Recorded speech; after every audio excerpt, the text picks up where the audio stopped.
यायम नैसर्गिक स्थित क्रियानाम शंका भयत लघुस्थिते यत साम्य दृष्टिवादायाम यति परभेदान भयव्याप्ती. सांगू का खाली येऊन, मी जर लघु शंका करीत असताना रावण जर पुढे आलो तर त्याच्याकडे तोंड करून लघवी करणं सुद्धा मला पाप वाटतंय. हे चिदान देगा देवा तुझा विसर न व्हावा, गुण गायीन आवडी हेची माझी सर्व जोडी. प्रस्तुत प्राप्त प्रसंग निवडलेला अभंग विश्वमान्य विश्वभूषण विश्वाधिकार विश्वप्रिय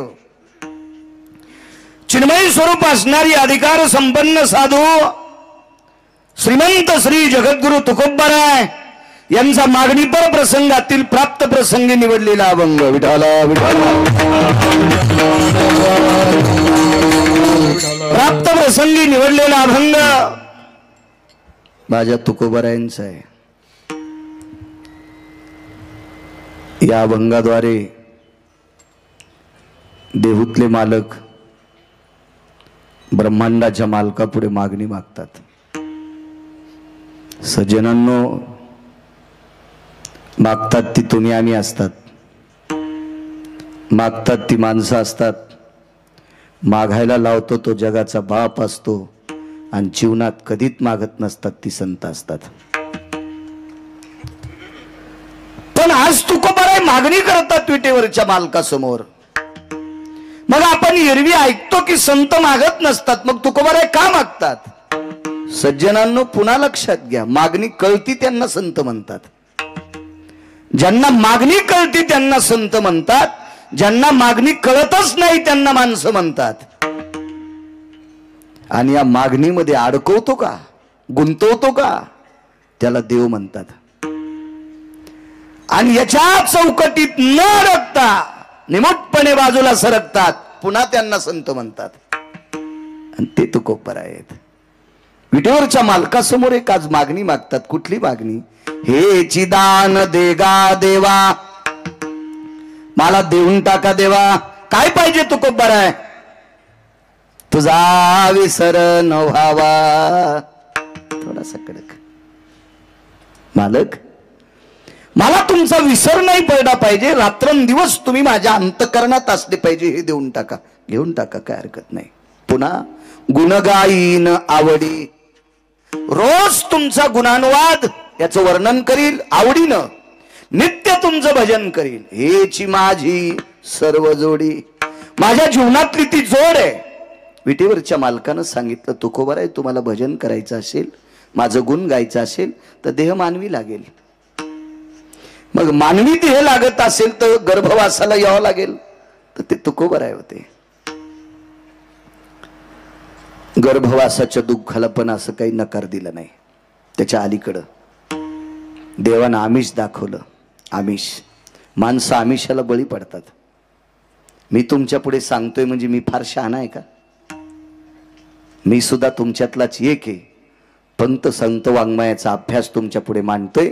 मी सुद्धा तुमच्यातलाच एक आहे. माणसं आमिषाला बळी पडतात. जे आमिषाला बळी पडत नाहीत ती संत असतात. देवानं तुकोबारायला मोक्षाचं आमिष दाखिलं, धनाचं आमिष दाखिलं. तुकोबाराय म्हणले नकोय, न लगे मुक्ती आणि संपदा. मला मोक्ष नकोय देवा, मला संपत्ती नकोय. संत संग दे सदा. मला संतांची संगती पाहिजे.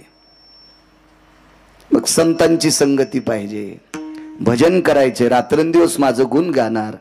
देव मानवी पाहिजे. मग गर्भवास, तू का म्हणे गर्भवासी, सुखे घालावे आमाशी. देवा, गर्भवासाचं दुःख किती असू द्या, पण गर्भातून बाहेर पडल्याच्या नंतर रात्रंदिवस तुझं गुण गावा, एवढं देऊन टाक रे देवा. हा साधा सोपा सरळ अभंगाचा अर्थ झालं कीर्तन. विठाला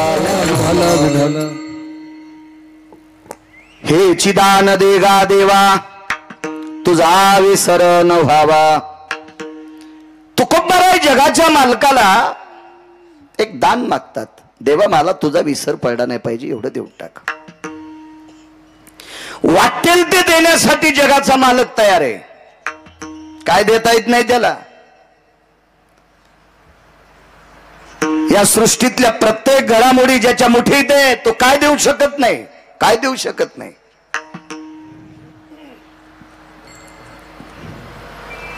एखाद्या माणसाकडे जरासं वैभव आलं तर तो सुद्धा देण्याच्या गप्पा करतो.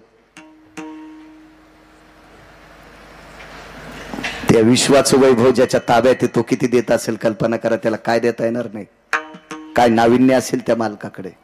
पण तुकोबारायांनी तडा दिला, नकोय म्हणले, मला काही नकोय, फक्त एकच देऊन टाक, तुझा विसर झाला नाही पाहिजे. तर ब्रह्मांडाच्या मालकाने तुकोबारायाला सांगितलं, तुकोबाराय तुमची परिस्थिती प्रापंचिक फार मोठी होती, पण कालांतरानं तुमची प्रापंचिक परिस्थिती म्हणजे आर्थिक परिस्थिती इतकी ढासळली, एवढी ढासळली, एवढी ढासळली, ती पाहून मला सुद्धा करमत नाही. कोण म्हणते माहितीये? पंढरपुरातले मालक. तुकोबारायाने सांगितलं, देवा माझी प्रापंचिक परिस्थिती पाहून जरी तुम्हाला करमत नसेल, पण मी काही माझ्या प्रापंचिक परिस्थितीची व्यथा तुमच्या पुढे बांधलेली नाही. मी सतसत विवेक बुद्धीने विचार करून तुमच्या पुढे एक मागणी मागतोय, मला फक्त तेवढी देऊन टाका, तुझा विसर न व्हावा. माझ्या प्रापंचिक परिस्थिती जी माझ्या प्रारब्धाची गती आहे. अन्नमान धन हे तो प्रारब्धाधीन, याच्या बाबतीत काही तुम्ही करू नका देवा. जे असेल ते माझं प्रारब्ध मी भोगण्यासाठी तयार आहे. आणि त्रेतायुगात तुम्ही तुमचं प्रारब्ध तुम्हाला चुकवता येत नाही, तुम्ही आमच्यात कशाला बोट घालता? कर्मे श्रीराम वनवासा गेला, कशाला चुकवता बोट घालून? मला इतकंच देऊन टाका. महाराज काय प्रखर भाषा असले लोकांची. ग्रामपंचायतच्या सदस्य पुढे बोलताना भिवून बोलावं लागते. एखाद्या वेळेस आपण याच्या विरोधात गेलं तर याच्या रानातून रस्ता असल्यावर जाऊ देतं का नाही? माझ्या विरोधात गेलतास, तुला माया रस्ते गळा शेतातून रस्ता बंद. विश्व ज्याच्या ताब्यात आहे रमेशराव, सरळ तुकोबाराय म्हणले, देवा आमच्या बाकीच्या गोष्टीत काही तू बोट घालू नकोस, त्याच्यात टांग मारू नकोस, फक्त तेवढंच देऊन टाक, मला तुझा विसर नाही झाला पाहिजे. महाराज हे ऐकत असताना सुद्धा देव शांत आहे. त्या अर्थी या लोकांचा अधिकार किती मोठा असेल कल्पना करा. या बोलणाऱ्या लोकांचा अधिकार किती मोठा असेल. याचं कारण सांगू का? विश्वाचा मालक किती मोठा आहे हा तुम्हा मला जर ठावा केला असेल तो संतांनी केलाय. महाराज एका ठिकाणी म्हणतात, तू विसरून गेलास का? अरे आम्ही तुला ठाव केलं देवा, जगांना तू माहित केलास ना, आम्ही केले, आम्ही केले, आम्ही केले. पुरावा आहे फार सुंदरसा. वा, ही त्या अधिकारावर असलेली कडक तात्विक सात्विक भाषा. याच्या पलीकडचं सांगू का? संत इतक्या प्रबळ स्थितीनं का बोलतात माहितीये का? विश्व ज्याच्या ताब्यात आहे त्याला जगाचा बाप म्हणतात. तुम्हाला आणि मला इथं किती दिवस ठेवायचे आणि कोण्या दिवशी मळ्यात नेऊन फुकायचं, ही ज्याच्यात ताकद आहे त्याला देव म्हणतात. पण त्याला सुख द्यायची ताकद संताची. संताचे सुख झाले या देवा, मनवून सेवा करी त्यांची. देवाला सुख देण्याची ताकद संतात आहे. भगवान मला माझ्या परिस्थितीचा कशाला विचार करता, एकच देऊन टाका, फक्त तुझा विसर झाला नाही पाहिजे, याच्या वेळी काही नकोय. मालक म्हणले, तुकोबाराय माझा विसर तुम्हाला पडला नाही पाहिजे असं देऊन टाकतो, पण फायदा काय? मला माहिती आहे काय फायदा आहे. मी विवेक बुद्धीने मागतोय, गाफीलपणाने मागत नाही, अतिताईपणाने मागत नाही, चंचलपणाने मागत नाही, विवेकाला स्थिर करून मागतोय. देवा की तुझा विसर न पडण्यात जी ताकद आहे का ती कशातच नाही, तेवढंच देऊन टाक. बऱ्याच मागण्या केल्या. कधी कधी देवाच्या पायाची सेवा मागितली, कधी कधी त्याच्या नामाचा उच्चार मागितला. वाटेल असं काही काही. कधी कधी देवा मला वारकरीच कर, पैन भिकारी पंढरीचा वारकरी, अशा बऱ्याच गोष्टी मागत गेले. आज मात्र तुझा विसर न व्हावा हे मागितलं. देवानं बऱ्याचपैकी काही सांगितलं होतं. तुम्हाला घर देतो, नकोय. पद देतोय, नकोय. संपत्ती देतोय, नकोय नकोय नकोय नकोय नकोय. का नको म्हटले असतील? वडिलाची रीत जाणतसो, काही मागणे हे आम्हानुचित, वडिलाची रीत जाणतसो. आमच्या बुजुर्गांनी आतापर्यंत विश्व निर्माण झालं त्यावेळेस पासून या संप्रदायातल्या लोकांनी, माझ्या बुजुर्गांनी काहीच मागितलं नाही देवा, मग मी कशाला मागून वर्षांचं नाव खराब करू? नकोय देवा, काही नकोय, काही नको, काही नकोय. तुकोबरा एका वारकऱ्याचं चरित्र देवाला सांगतात. का मागितलं नाही तुकोबरायने? वडील आचिरीत जाणत असो. अंगद नावाची व्यक्ती त्रेतायुगात होऊन गेली. फार चतुर, सात्विक, सदाचारी, पुण्यशील, कर्तव्य दक्ष नावाची एक व्यक्ती होती अंगद. अंगद तसा योनीनं पशु योनीत होता, वानरांच्या योनीत होता. पण एवढा कर्तव्य दक्ष अंगद, एवढा कर्तव्य दक्ष अंगद, पंढरपुरातल्या मालकाने 7व्या अवतारात त्रेतायुगात आपल्या पक्षाचा सेनापती पद अंगदाला देऊन टाकलं. एवढ्या अधिकाराचे अंगद होते. आणि ती पूर्वजाचा इतिहास तुकोबाराय देवा पुढे मांडतात. मला बाकीच्या कारणात गुंतू नको, मी मागतोय तितकं देऊन टाक. या अंगदाला पंढरपुरातल्या मालकाने लंका देऊ केली. लंका, त्या लंकेमध्ये 7 कोटी घरं सोन्याची होते. 7 कोटी. एका घराची चौकट इकल्यावर 15-12 आमदार होता येते. रावणाच्या एका घराची चौकट इकल्यावर 15-12 आमदार होता येते. काय मायवेली कोणाची? त्याच्या विरोधात फॉर्म भरायची. नुसत्या भावट्याचं वजन होतं 22.5 क्विंटल. रमेशराव, 22.5 क्विंटल. उभ्या आणि आडव्या भावट्याचं वजन 22.5 क्विंटल होतं. 22.5 क्विंटल. कुलाफेन, फाळ्यान, तडशेन, फडशेन हे तर सोडून द्या. 15-12 आमदार होता येते. 15-12 एका चौकटीत. एका चौकटीत गुणिले 7 कोटी चौकटी. छत वेगळे, भिताड वेगळे, पायऱ्या वेगळ्या, फरच्या वेगळ्या. 269 किलोमीटरचं एकीकडचं भिताड होतं. गोळ्या नाही संपल्या माया, वाचून सांगतोय, ऐकून बी सांगत नाही कोणाचं. 269 किलोमीटरची भिंत पूर्वेकडची होती. पूर्वेकडची पूर्ण सोन्याची. 3 भिताड घरी गेल्या बघा किती लांबीचे होते आणि किती उंचीचे होते. ते अंगदाला देऊ केलं. फॉर्म टाकला मारुतीराया पुढं. राजे हो, मागाईसाठी फॉर्म टाकला असता तर फाडून टाकला असता. देण्यासाठी फॉर्म टाकला. मारुतीरायाने सांगितलं तुमचं तुम्ही बघा. 7 कोटी घराची लंका देऊ केली अंगदाला. आणि मारुतीरायाला सांगितलं तुझ्या हाताने देऊन टाक. मारुतीराय म्हणले जरी आमच्या कुळातला असेल पण मला खालीवरी बोलून तुम्ही ठरवा. अंगदाला जवळ बोलवलं.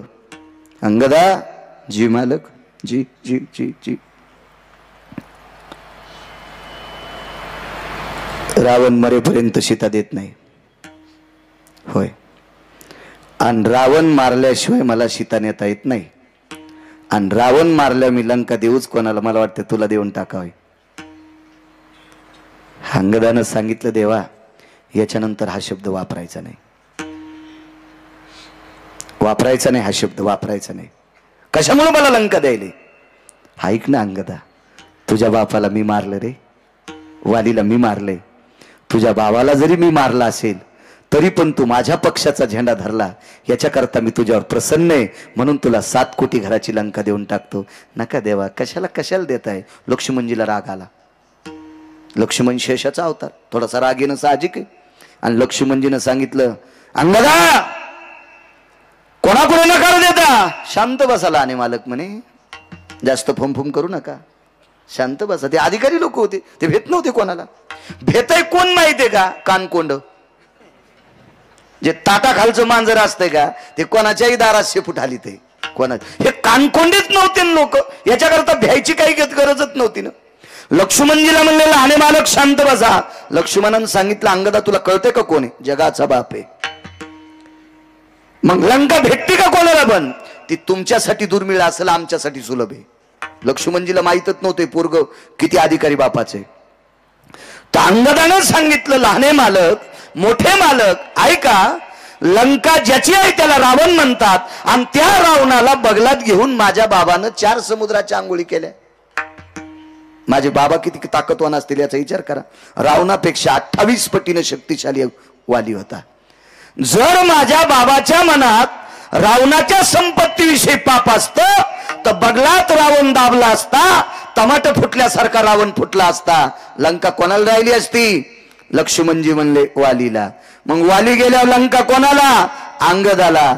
मग ज्या बापाने दुसऱ्याच्या संपत्तीवर डोळा ठेवला नाही ज्या वालीने दुसऱ्याच्या संपत्तीवर डोळा ठेवला नाही त्या निष्ठावंत वालीचा पुत्र मी अंगदे, मलाही सुद्धा लंकेवर डोळा ठेवून मालकाचं भजन करायचं नाही, निष्काम सेवा करायची नकोय नकोय. म्हणून हे अष्टादश संतांपैकी मालक म्हणतात, वडिलाची रीत जाणत वडिलाची रीत जाणत. ह्या मागच्या लोकांनी आतापर्यंत काही मागितलं नाही भगवान या आर्थिक व्यवस्थेबाबतीत, मग मला कशाला बुडवता, मला फक्त एक देऊन टाका, तुझा विसर न व्हावा. मग काय माझा विसर न पडण्यात तो कोबार आहे, तुम्हाला काय साध्य होणार आहे? ऐका देवा, द्वापार युगामध्ये पांडवांचं कौरवाचं वैर झालं, अत्यंत विकोपाचं वैर होतं, ते टोकाचं वैर होतं. आणि या वैराकार दुर्बुद्धीला खतपाणी घालणारा एक त्या काळातला विवेक भ्रष्ट, मतिभ्रष्ट, नीतिभ्रष्ट, आचरण भ्रष्ट, शील भ्रष्ट, 23 प्रकार आहे त्याच्यातली, बस झाली एवढेच. असा एक व्यक्ती होता, तो त्याचं नाव होतं शकुनी, गांधार देशाचा राजा. आणि या शकुनी नावाच्या व्यक्तीनं 2 भावाच्या मधात विष कालवलं. एके दिवशी शकुनीनं सांगितलं, बाचे बुवा, पांडवाला एक नवीन घर करा, लाक्षाग्रह राहिला. पुरोचन नावाच्या व्यक्तीच्या हाताने तुझा विसर न व्हावा का मागितलं तुकोबरायाने. गावाच्या हस्तनापुराच्या बाहेर बऱ्याच दूर एक घर बांधलं, इतका मोठा बंगला, इतका मोठा बंगला, त्याच्यात राळ, रांजा, कापूर, वेळूच्या चिवट्या असे ज्वलनशील पदार्थ टाकले आणि सुंदरसं घर तयार केलं. घराला रंगरंगोटी केली. घडीवर बघावा असं घर होतं. इंद्राच्या वैभवाला लाजविल इतकं सुंदरसं लाक्षाग्रह होतं, पण ते घर म्हणजे मृत्यूचा सापळा होता. त्याला अग्नी लागल्याबरोबर 11 सेकंदात घर जळणार होतं. एवढी मोठी त्याच्यात प्रभावशाली ज्वलनशील क्षमता होती. आणि एके दिवशी दुर्योधन आला आणि आपल्या काकीला म्हणतो, काकी तुम्ही राहता त्या घराची पडझड झालेली आहे. बाबा राजे आहेत माझे, मी राजपुत्र आहे, राजकुमार आहे. या नात्यानं माझ्या काकीला आणि माझ्या भावाला चांगल्या प्रतीचं घर भेटावं याच्याकरता तुमच्यासाठी त्या घराचं नियोजन केलंय. पण कुंती अधिकारी स्त्री होती. कुंतीनं होकार दिला पण राहण्यासाठी जात नव्हती. कुंतीनं सांगितलं, सुयोधन राजकुमार जाते एके दिवशी. मुहूर्ताचा दिवस निश्चित केला आणि त्याच्या आधी 4 दिवसानं विदुर काकाच्या घरी प्रवेश केला. आपल्या भाऊजाई आल्याबरोबर विदुर काकांनी आवाज दिला, वहिनी साहेब आपण या, या वहिनी साहेब या. बसायला बोऱ्या टाकला. विदुराच्या धर्मपत्नीनं पाणी दिलं आपल्या जावेला. विदुरानं विचारलं, वहिनी साहेब हाळशाच्या घरी गंगा यावी असं आमच्याकडे तुम्ही आलात, काय काम आहे? काका, राजकुमारांनी आम्हाला गावाच्या बाहेरचा वाडा राहण्यासाठी दिलाय. त्या घरात परवाला मुहूर्त काढला आणि त्या घरात राहण्यासाठी जायचंय. काकांनी सांगितलं, होकार दिला वहिनी साहेब? जी. जा आता. होकार दिलाय त्या अर्थी जावा लागन वहिनी साहेब, पण लक्षात ठेवा ज्या दिवशी राहण्यासाठी जाताल त्या दिवशी 2 मिनिटं माझ्याकडे येऊन जा. निश्चय केला. राहण्याचा दिवस ठरला आणि त्या दिवशी आपली 5 वासरं घेऊन एक आई आपली लेकरं घेऊन त्या घरात राहण्यासाठी जात असताना चौकात उभे केली लेकरं. धर्माला सांगितलं, बाळा सांभाळ आपल्या 4 भावांना, मी 2 मिनिटात काकाकडे जाऊन येतोय. काका झोपड्यात राहत होते पर्णकुटीत. हो, धृतराष्ट्र मृत्यू पावल्याच्या नंतर 1250 वाड्याचा मालक, 1250 वाड्याचा मालक, हो 1250 वाड्याचा मालक, पण झोपड्यात राहत होता 12 वर्षाच्या झोपड्यात. विरक्तातला आरूढ व्यक्ती. राजकारणातला 2 नंबरचा डॉन होते विदुर काका. राजकारणातले 2 नंबर. पृथ्वीवर जितके देश आहेत का, एकाही देशामध्ये विदुरासारखा 2 नंबरचा डॉन जन्माला आला नाही, ते विदुर काका होते. महाराज पंढरपुरातला मालक राजकारणातला 1 नंबरचा डॉन होता, पण विदुराला राजकारणातले पाडे विचारल्याशिवाय राजकारणातला पाऊल पुढे टाकत नव्हता. देवानं विदुराला राजकारण विचारावा एवढा टोकाचा राजकारणी होता रमेशराव, एवढा टोकाचे. आणि त्या विदुर काकांनी आपल्या भाऊजाईला एक प्रतिमा दिली. वहिनी साहेब, ह्या प्रतिमेचा विसर पडू देऊ नका, तुम्हाला चिंता नाही. पदरात ती प्रतिमा बांधली आणि लाक्षागृहात राहायला गेले. कोणाड्यात वस्त्र टाकलं, त्या वस्त्रावर ती प्रतिमा अधिष्ठित केली आणि आपल्या बाकीच्या नित्य व्यवहाराला सुरुवात झाली. एका व्यक्तीनं प्रश्न केलता, घराला अग्नी लागल्यावर 11 सेकंदात जर घर जळत असेल तर मग कुंती स्वयंपाक कुठं करत असेल? प्रश्न गोड आहे, गोड प्रश्न आहे. महाराजाच्या नाकात वारं नाही घुसायला पाहिजे असं काही विचारल्यावर. घराला अग्नी लागल्यावर जर 11 सेकंदात घर पेटत असेल संतोष बुवा, तर मग स्वयंपाक कुठं करत होते? तर त्या घराला तळमजला होता. म्हणून राहत्या घराला वास्तुशास्त्रानुसार तळमजला निषेध असतो असं वास्तुशास्त्र सांगते, गिरगावकर सांगत नाही. आणि वास्तुशास्त्र काय गिरगावकराच्या घरातल्या लोकांनी लिहिलेलं नाही. तुम्हाला जरी पटत नसेल तर ज्यानं लिहिलंय त्याची सोय पहा. विठाला विठाला विठाला.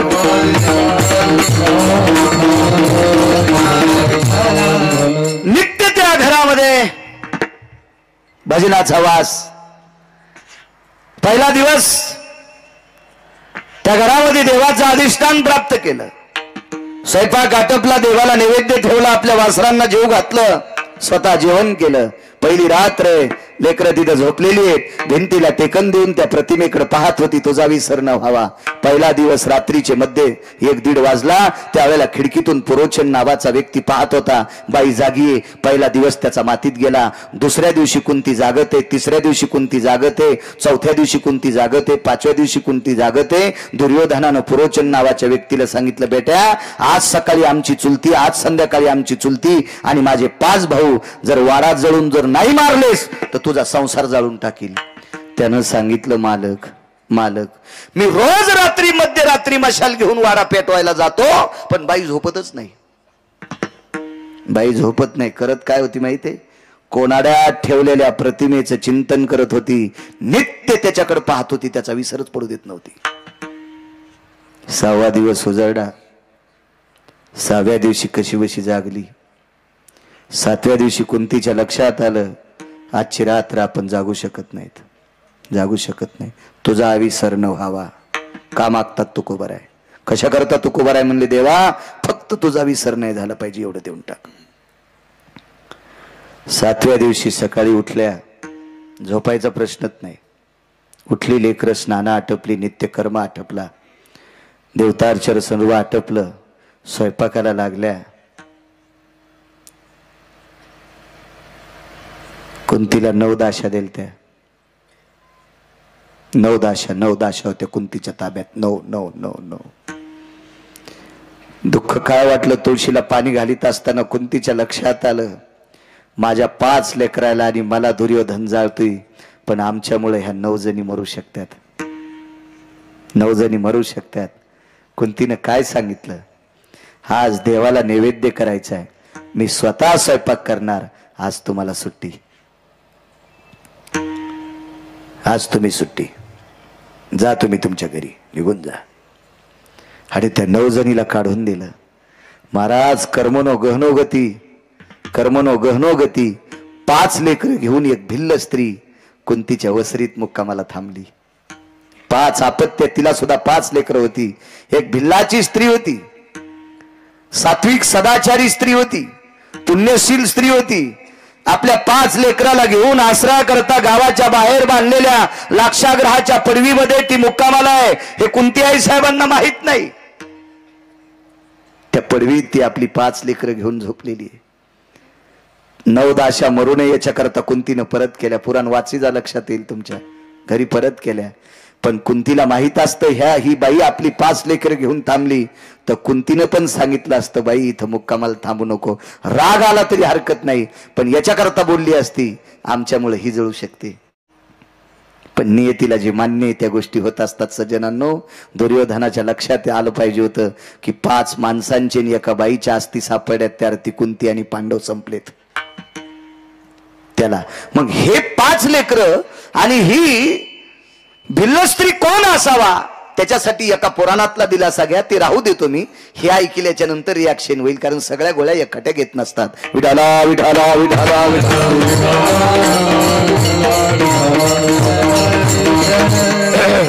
सातव्या दिवशी पुरणपोळीचा स्वयंपाक केला. आपल्याकडे भारतीय संस्कृतीमध्ये आटापिटानं सायासानं केलेला स्वयंपाक म्हणजे पुरणपोळीचा. आता त्या स्वयंपाकाला एवढी फारशी काही किंमत राहिली नाही. पूर्वीच्या काळात गोड हे कमी खायला भेटत होतं, म्हणून सणाची इतकी आतुरतेनं वाट पाहत होते माणसं की त्या सणाच्या दिवशी पुरणपोळी खायला भेटेल, खीरपोळी खायला भेटेल. असं गोड पदार्थाच्या बाबतीत अशी जिज्ञासा होती, आवड होती. कारण जी ती गोष्ट मिळत नव्हती ना. जी गोष्ट कमी मिळती का तिच्यावर जास्त अपेक्षा. मेथीची भाजी सुरुवातीला 25 रुपयाला जुडी असली की जास्त खावा वाटती, आणि 5 रुपयाच्या 5 जुड्या असल्या की बाया चिरून वाळू घालतात वड्यात टाकायला. हा निसर्गाचा नियम आहे. निसर्ग. वांगे 100 रुपये किलो असले की देठा सगळं चोखून खातेत, आणि 5 रुपये किलो असले विषय नाही. कुठलीही गोष्ट, जी गोष्ट कमी मिळती का ती जास्त चित्तात असती. लहानपणी गोड गोष्टीला एवढी किंमत होती, एवढी. अहो शिरा माणसं इतका इतका ताटावर वाया जाऊ देत नव्हते, इतका इतका, एवढा एवढा. आता मोठाल्याच्या लग्नामध्ये कमरा इतकाले डस्टबिन बुंदीच्या लाडून गुलाबजामुन भरतेत. म्हणजे ती मोठाली माणसं खराब करतेत नाही, त्यांच्या लग्नात जेवायला आलेली नालायक माणसं इतकी मस्ताडून गेली, माझ्या भाषेत सांगू का, इतकी माजून गेली, इतकी माजून गेली. 2056 आपल्यासाठी वाईट येणार आहे. 2056 लिहून घ्या. माझं काय फार वय नाही, पण मी फार जुन्या लोकांची ग्रंथ वाचणारा माणूस आहे. 2056 आपल्यासाठी वाईट येणार आहे. त्याच्यामध्ये पैशाची बंडल सापडतील, पण अन्नाचा दुष्काळ असेल. सज्जनांनो, शांती ब्रह्म एकनाथ महाराजांच्या चरणी साष्टांग दंडवत, ज्ञानोबराय तुकोबरायच्या चरणी साष्टांग दंडवत. आपण वारकरी प्रांतातले माणसं आहेत, जराशी जिज्ञासा अंतकरणात ठेवा. अन्नावर एवढं मातू नका. जुन्या माणसाची एक मन आहे, गरिबी आल्यावर लाजू नये, श्रीमंती आल्यावर माजू नये. आपण अन्नाच्या बाबतीत इतका इतका इतका इतका अतिताईपणा करायलो, इतका अतिताईपणा करायलो. म्हणून या अतिताईपणाचा राग जर पंढरपुरातल्या मालकाला आला तर 2056 आपल्यासाठी बेकार येईल. हे येऊ नये सज्जनांनो. म्हणून बुटा चपला सगळं पाया पडतो. अन्नाच्या बाबतीत अंतकरणात पाप येऊ देऊ नका. आपल्याला लागेल तेवढंच पात्रावर घ्या, आपल्याला लागेल तेवढंच पात्रावर घ्या, जेणेकरून या पापाचे प्रसाद उद्या आपल्या चिल्या पाल्याला फेडण्यासाठी येऊ नये. याच्याकरता जुन्या लोकांनी सुद्धा हे अंतकरणात ठेवा. विठाला विठाला विठाला. पुरणपोळीचा स्वयंपाक केला, देवाला नैवेद्य ठेवला. देवाला नैवेद्य ठेवत असताना त्याच्या डोळ्यात डोळे घालून बघितले नाही, कारण पोळ्या त्याला केल्याच नव्हत्या. कोणाला केलं त्या लक्षात घ्या. 5 लेकरं जेवायला बसली, 5 लेकरं जेवायला बसली. गोड बेस कमी करा दादा. तुपाच्या वाट्या भरून ठेवल्या तिघायला. धर्म, भीम आणि अर्जुन, एको पण कमी. आणि दोघांना पुरणपोळ्या तुपात चुरून दिल्या, चुरून चुरून चुरून दिल्या. कोणाला माहिती आहे? नकुल आणि सहदेवाला. कारण हे 3 कुंतीचे होते आणि 2 माद्रीचे होते. माद्री जात राहिली होती. कुंतीच्या लक्षात आलं, नियतीने आपल्याला मदत करावा, नियतीने म्हणावा, पोटच्या लेकरापेक्षा सवतीच्या लेकरावर जास्त प्रेम करती असं नियतीने म्हणावं, लोकांनी नाही म्हणावं. इतकी जिज्ञासा कुंतीच्या अंतकरणात होती. 5 मुलांना गावरान तुपाचं भोजन दिलंय, पुरणपोळीचं. नकुलानं विचारलं, आई हाच काही सण आहे? हाच काही पर्व काळ आहे? भगवंताचा जन्मदिवस आहे? एखाद्या संतांचा जन्मदिवस आहे? नाही बाळा. मग का पुरणपोळ्या केल्यास ग? बाळा, आपल्या घरात मांडलेल्या कोनाड्यामध्ये एक प्रतिमा आहे. ती जगदानंद कंद जगतपती द्वारकाधीश कृष्ण परमात्म्याची प्रतिमा आहे. त्याला नैवेद्य केलाय. नैवेद्य त्याला केलाच नव्हता. सांगू तुम्हाला, संध्याकाळी पांडव झोपल्याच्या नंतर रात्रीचे 12 वाजले. आता मात्र डोळे झाकायला सुरुवात झाली, कारण 6 रात्र जागली होती. मुठीसारखे डोळे झाले, पापण्या माग सरकलेल्या होत्या, डोळ्याच्या खोबणीतून बुबळं बाहेर आलेली होती. आणि कुंतीनं देवाला सांगितलं, देवा अरे लेकरांना काय सांगू, याच्याकरता तुला नैवेद्य केलाय असं सांगितलंय, माफ कर रे देवा, तुला नैवेद्य केला नाही, लेकरांना केलता का? कारण आजची रात्र काळाची आहे आणि या रात्रीतून जर नाही वाचले देवा तर या लेकरांना गोड खाऊ घालण्याची संधी याच्यानंतर पुन्हा कधी येणार नाही. या हाताने चिमुकल्या बाळांना आपल्या हाताने गोड पदार्थ खाऊ घालावा याच्याकरता पुरणपोळीचा स्वयंपाक केला रे देवा, पण नाव तुझं दाखविलंय, माफ कर. रात्रीचा 1 वाजलेला आहे. पुरोचन नावाचा व्यक्ती खिडकीपासून मशाल घेऊन गेला. कोणती आईसाहेब जागे आता? आईसाहेबाच्या लक्षात आलं अर्ध्या पाऊण तासात 1-1.25 तासामध्ये आता आपल्याला झोप लागणार आणि पुरोचन नावाचा व्यक्ती महालाला अग्नी लावणार. रात्रीच्या 1 वाजता उठली, कोणाड्यात ठेवलेल्या प्रतिमेपाशी गेली. देवा आतापर्यंत तुला अंतकरणात ठेवलंय, तुझा विसर पडू दिला नाही, आता शक्य नाही रे देवा, आता शक्य नाही. देवा मला नेलंच तर ने रे, त्याबद्दल दुमत नाही, माझी वासर वाचव रे देवा, या वंशाचे दीपक आहेत रे, माझ्या वासरांना वाचव रे देवा, वाचव माझ्या वासरांना. देवापाशी आपली व्यथा सांगितली. लेकरांच्या उशाला भिंतीला टेकन देऊन बसली. मनात काय आलं देव जाणे. 5 पैकी 2 चेहरे उघडली. धर्म भीम अर्जुनाचे चेहरे झाकलेली आहेत.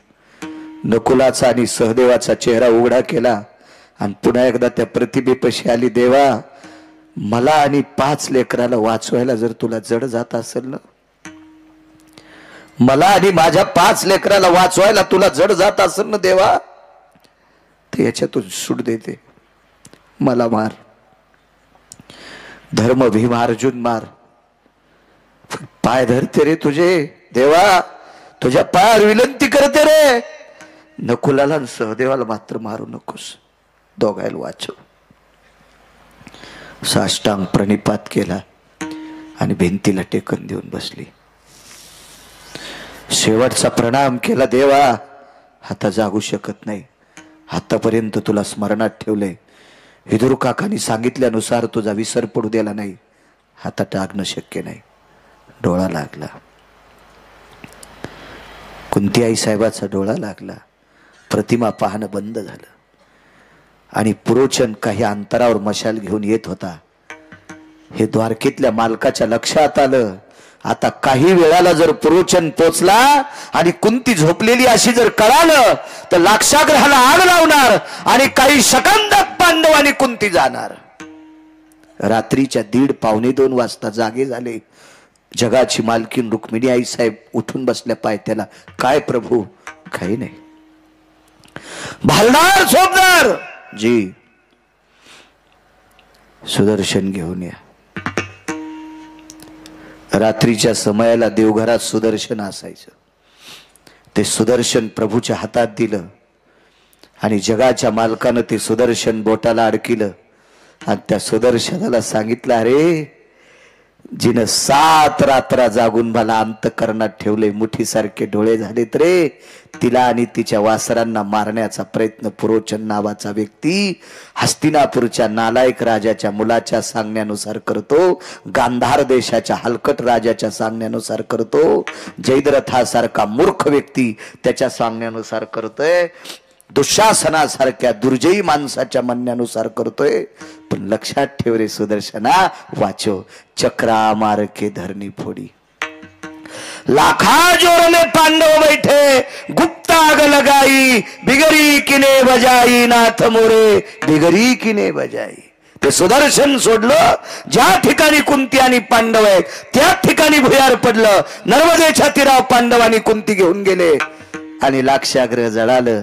सकाळी दुर्योधनाच्या लक्षात आलं, आपली काकी आणि आपले 5 भाऊ वारले, पण आस्ती कुठे येता? एका बाईच्या बांगड्या सापडल्या. भाऊ त्या भिल्ल स्त्रीच्या बांगड्या होत्या आणि 5 अपत्यांच्या अस्थी सापडल्या. लक्षात घेतल्या बांगड्या कुंतीच्या असावा आणि या 5 मुलांच्या अस्थी सापडल्या या पांडवांच्या असावा.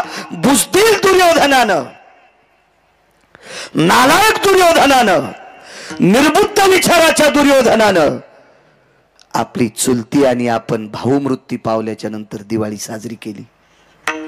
या भारत देशातल्या 14 नालायकापैकी एक दुर्योधन नालायक होता. रक्ताच्या नात्यातली संपल्याच्या नंतर दिवाळी साजरी करतो इतका नालायक दुर्योधन होता. पण महाराज ती पांडव नव्हते, एका साध्या स्त्रीचे लेकर होते, एका गरीब स्त्रीच्या अस्थी होत्या, तिच्या बांगड्या होत्या, तिच्या बांगड्या होत्या.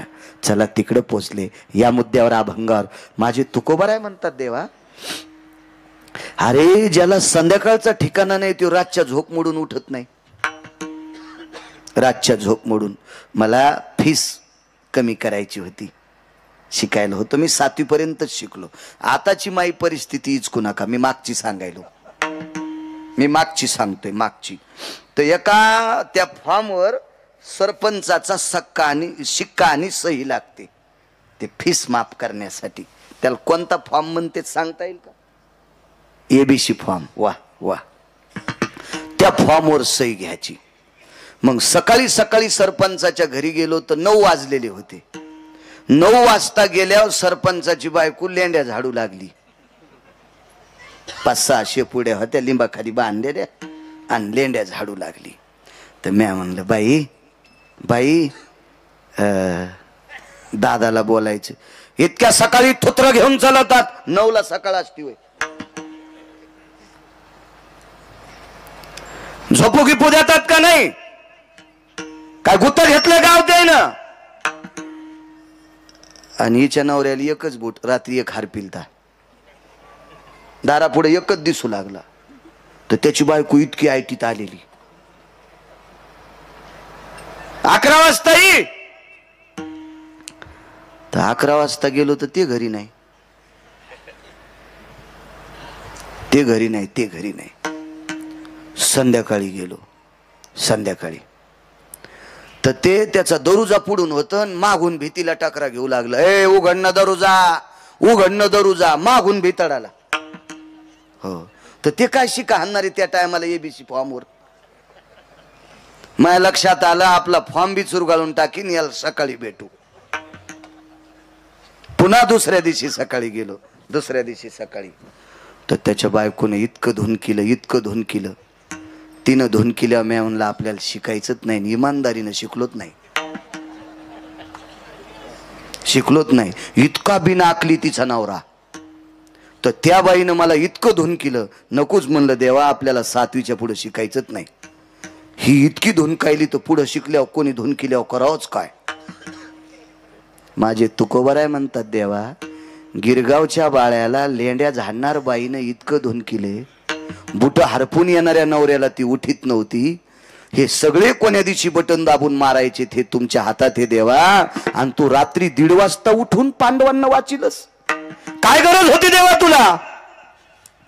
त्या विटीवरच्या मालकाच्या डोळ्यातून पाणी आलं आणि तुकोबारायच्या हृदयाला मिठी मारली आणि मानावर मान टाकली. तुकोबाराय 7 रात्र जागून माझा विसर पडू दिला नाही. आणि ती पांडवांनी कुंती जगाली असती तर मला करुणेचा सागर नाव हे पुसून टाकलं असतं, पुसून टाकलं असतं. दयेचा सागर, करुणेचा सागर हे नाव डांबरानं पुसून टाकलं असतं. मग ऐका देवा, तुमचा विसर न पडल्यामुळे जळत्या लाक्षागृहातून पांडवांनी कुंती वाचवता, ही तुमचा विसर न पडण्यात ताकद आहे. मग मला तरी दुसरं देताच कशाला, म्हणून पहिलं कडवं.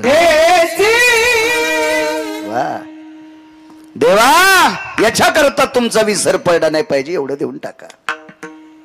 देऊन टाकलं. गंधमादन नावाचं एक वानर आहे. हे गंधमादन नावाचं वानर भगवान प्रभू रामचंद्राच्या पक्षामध्ये झेंडा घ्यायचं काम करत होतं. धर्माची पताका, झेंडा त्याच्या हातात होता. त्याचं नाव होतं गंधमादन नावाचं वानर. 18 पद्य जीवात्मा वानर 72 कोटी रिसन 56 कोटी गोलांगोळ तुकोबाराय का म्हणतात? हे का मागण्या मागतात? याचा पुरावा तुमच्या पुढे मांडतोय. तुम्हाला मान्य असेल घ्या, नसल मान्य तुम्ही तुमचं ठरवा. कारण पुराणाला संप्रदायानं शिक्कामोर्तब केले. पाहावे पुराणी विचारून. माझे तुकोबाराय म्हणतात पुराणीचा रस गोड आहे. पुराण सांगते ते आपल्या संप्रदायाला मानावं लागतंय. त्या संप्रदायाच्या नावानं 2 टायमानं भाकरी खातोय, त्या संप्रदायाच्या विरोधात मला कसं बोलता येईल? तुम्ही मान्य करा न करा, तुम्ही व्यक्ती स्वतंत्र आहात. तुम्ही ठरवा तुम्हाला काय करायचं. या सर्व वानरांच्या पुढे झेंडा घ्यायचं काम. एके दिवशी प्रभूंनी सांगितलं, तिसरा दिवस युद्धाचा सुरू आहे. सकाळी दर्शन घेतलं, ते इतकं तापड होतो, इतकं तापड होतो, इतकं तापड होतो, इतकं तापड की बघताच सोय नाही. महाराज, रावणाच्या पक्षातल्या एकाही माणसाच्या हाताने एकाही वानराचा मृत्यू नाही झाला. आणि मग रावणाला गुप्तचरांनी सांगितलं, मालक आपलं एवढं सैन्य असून रामचंद्राच्या पक्षातला झेंडा धरणार वानर मरत नाही, काय आपल्याला ताकद आहे? रावणानं धारेव धरलं. संध्याकाळी मीटिंग घेतली. रमेशराव बेटा, कोणी नाही गेलं तरी हरकत नाही, पण आज गंधमादन वाजता कामा नाही. इतका बाणाचा वर्षाव झाला, इतकाचा बाण आला की उडी आणीत होत. पण कर्म नो गती. एक बाण लागला, एक बाण लागला आणि त्या बाणानं झेंड्याची काठीच उडून गेली. पण किती उडून गेली सांगू? ही उंच काठी जिथरोक झेंडा होता का तिथून उडून गेली आणि खालच्या हातातच राहिली. पण ती काठी घेऊनच नाचत होतं, माहीतच नाही झेंडा उडून गेलाय. इतकं प्रेम. धर्मावर पकड किती असती काही काही लोकांची बघा. काही धर्मासाठी माईकवर बोंबलत येत. अशी काही पकड नसती त्यांची, असं काय नसतंय. माईकवर मात्र धर्मासाठी इतके बोलणार, इतके बोलणार. वा वा वा. छत्रपती शिवाजीराजेंची जयंती आल्या, बापा बिल्लेन तेन काय वा वा वा वा, सारं भगवच वादळ. हो. आणि जयंती झाली की 2-4 दिवसाला पोळी उकरी तू घोरपडी पाहला. बसायची जागा आणायला पाहिजे निबर काठीनं. नालाय का तू? लायकी आहे का रे? नुसता हावभाव करतो नुसता. हे इतकं आपल्याकडे काही गोष्टी आल्या ना, बापरे बापरे असं वाटतंय की पाहाचंच काम नाही. आमची इथे एक महाराज आले आणि त्या महाराजाला आंघोळ घालू लागले. मग त्या महाराजांना आंघोळ घालीत असताना काय झालं? हा बाबा बाबा, इतकी गर्दी, इतकी गर्दी, इतकी गर्दी, इतकी गर्दी की बघायचंच काम नाही. कोणाला वाटतं की जाऊन तांबर पाणी महाराजांच्या अंगावर टाकावं. इतकी गर्दी, इतकी गर्दी. एका बाईला जातात नाही आलं, ती मधात नाही गेली, मोरीतून पाणी आल्यावर पेली. ते म्हणले नका का आंघोळ घालणं होईना, पण महाराजाच्या अंगावरचं पाणी मोरीतून आलंय ना, ते तीर्थ म्हणून पेली. तर मी तिची चप्पल चोरली. म्हणजे ह्या महाराजावर इथे श्रद्धा किती आहे, आपण हिच्या चपलाच्या पाया पडू. मी फेटाट व्हाच्या पिशवीत तिची चप्पल ठेवली. जाऊ द्या म्हणलं, एखादीशी भेटले आपल्याला पाया पडण्याचे पैसे द्यायला विला दुप्पट देऊ. पण ही महाराजाच्या अंगाचं मोरीतून आलेलं तीर्थपेती, त्या अर्थी हिचा भाव किती गोडे, आपण हिची चपलाची पूजा करू. आणि त्याच महाराजाच्या कीर्तनात ती पहिल्याच अभंगाला झोपी गेली. मग माझ्या लक्षात आलं, बाळ्या ही चप्पल तिला देऊन टाक आणि ती पिशवी पण जाळून टाक. कारण तू हिची चप्पल ज्या पिशवीला लागली त्या पिशवीला पटका लागल्यावर तू कीर्तनात झोपशील. म्हणजे काही कायचा भाव इतका नदीला उतू जातो आणि त्यांच्या अंतकरणात कवडी इतका नसतो, इतका येडपट भाव असतो काही कायचा. काय वानराचा भाव होता त्या. काठी घेऊन उड्या आणत होतं ढकल्यांना, ते काठी घेऊन, पण मागून खडा हाणला. गंधमादन यतो ध्वजापय धर्मदंडे शुभय स्थिता. नसता धर्मदंड आहे, ध्वज कुठे? अरे बापरे, काय करा महाराज. भेद आहे पुराणामध्ये. लक्ष्मणजीला आणि प्रभू रामचंद्राला वल्कल्य होती, त्या अर्थी वस्त्र नव्हते, असा भेद सांगितला वैकुंठवासी माधव महाराज मगर सुरजखेडकर यांनी. पण सुग्रीव नावाच्या व्यक्तीच्या कमरेला शेला होता बांधलेला. ताळ दिशोरी टाकली आणि पांढरा सुग्रीवाच्या कमरेचा शेला काढून घेतला, ते उपरनं बांधलेलं. आणि जी काठी होती का हातातली काठी, ती एका बाजूला टोचली अंगात. भळा भळा भळा रक्त आलं आणि त्या रक्तात ते उपरनं भिजवलं आणि त्या काठीला बांधलं आणि प्रभूला सांगितलं, प्रभू ध्वज. स्वतःच्या रक्ताची ध्वज केली. हो काय गंधमादन असेल ते. तुकोबाराय का मागतात पुढचं याच्या करता सांगतोय. काय सत्कार, काय आदरातिथ्य. आणि हेच लक्षात आलं, एकदा खाल्ल्यावर 6 महिने उठत नव्हता त्याच्या. काय नाव होतं त्याचं? कुंभकर्ण. त्यानं पैजेचा विडा उचलला, उद्या गंधमादन ठुलरत नाही. त्यानं काही शस्त्र नेलेत नाही. गंधमादन ज्या कोपऱ्यात उभा होता त्या कोपऱ्यातले वानराशी ओरडे. पाल कशी किडावडी ती, पाल पाल कसं जीभ लांबून अजे असं टाकल्याबरोबर ती किडावडी ती का नाही, तसे असे प्रेशरनं सगळीच वानर सगळी ओढली. हजारो वानर मदत केली, हजारो. वानराच्या लक्षात आलं आपण वाचतो, इतका गंधमादन हुशार, इतका गंधमादन त्याच्या पोटात झेंडा घेऊन फिरत होतं. त्याचं पोट किती मोठं असेल कल्पना करा ना. कुंभकर्णाच्या नाकातले केस काढायला पळाट्या उपटायचा चिमटा होता. असं मी सांगत नाही बरं, मी काय त्या काळात सरपंच नव्हतो रावणाच्या गावातला. अतिशोक्ती अलंकाराचं लक्षण आहे रामायणामध्ये, अतिशोक्ती अलंकाराचं लक्षण. मला मी शिकलो कमी, पण मला अलंकार वगैरे सगळे ते गुरु लघु वगैरे सगळे ते सिद्धांत सगळे पाठ आहेत. कारण मेमरी कार्ड गोड आहे माझं मेमरी कार्ड इतकं सुंदर दिलंय मला, म्हणून तर मी तुमचे मोबाईल वापरीत नाही. मला हे मेमरी कार्ड गोड आहे ना, 6दा वाचिलं की 7व्यांदा पाठ, चिठ्ठी फाडून टाकायची. काय सांगू लागलो, अतिशोक्ती अलंकार. दमडीचं तेल आणलं, सासूबाईचं नाणं झालं, मामाजीची शेंडी झाली, लांडोरीचा पाय लागला, त्याच्यात हत्ती वाहून गेला. तेल केवढ्याचं आणलंय? दमडीचं. बरं ठीक आहे, त्यावेळेला दमडीमध्ये 20 क्विंटल तेल येत होतं असं समजा. पण 20 क्विंटल तेलाची टाकी मोराच्या बायकोला पालती होती का? मोराची बायको कोण? लांडोरी. लांडोरीचा पाय केवढा का असतोय? एवढूसा. मग लांडोरीच्या पायानं पालतं झालेलं तेल असेल केवढं? एवढी वाटी. मग मोराच्या पायानं पालतं झालेल्या तेलात हत्ती वाहून जातो, हे अतिशोक्ती अलंकाराचं लक्षण आहे. तसा कुंभकर्ण हा अतिशोक्ती अलंकाराचं लक्षण होतं. त्याची दाढी करायला जे वस्त्रे होते का, त्याला कोळप्याच्या दांड्याच्या पासा होत्या, त्या ह्या होत्या दांड्या मुठी. हो, एवढा कुंभकर्ण होता. ओढूनच घेतली वानर सगळे. पण सगळ्या वानरांच्या भोवताल पोटात फिरत होतं. मरू देत नाही रे, काळजी करू नका, त्याचं गुण गात राहा. मरायला लागल्या भजन आठवतोय, ते म्हणले वाचायचं असेल तर गुण गा. राक्षसाच्या पोटात गुण गायलं. राक्षसा पुरावे 1-2 देतो तुम्हाला. पोटात गुण गायल्याच्या नंतर एक जण म्हणला कौरव गुण गाच रे, म्हणला रस्ता दिसूस तर. इतक्या टोकानं पोटात गुण गायलं आणि प्रकाश पडला तो कानातून. आणि मग गंधमादनानं सांगितलं, हानान उड्या येडपटा होती, होच रस्ता आहे ना. कानाचं भिताड फुटलं कुंभकर्णाच्या आत, त्याला आपण पडदा म्हणतो ना, ते फुटलं त्याचं भिताड यायच्या आवाजानं.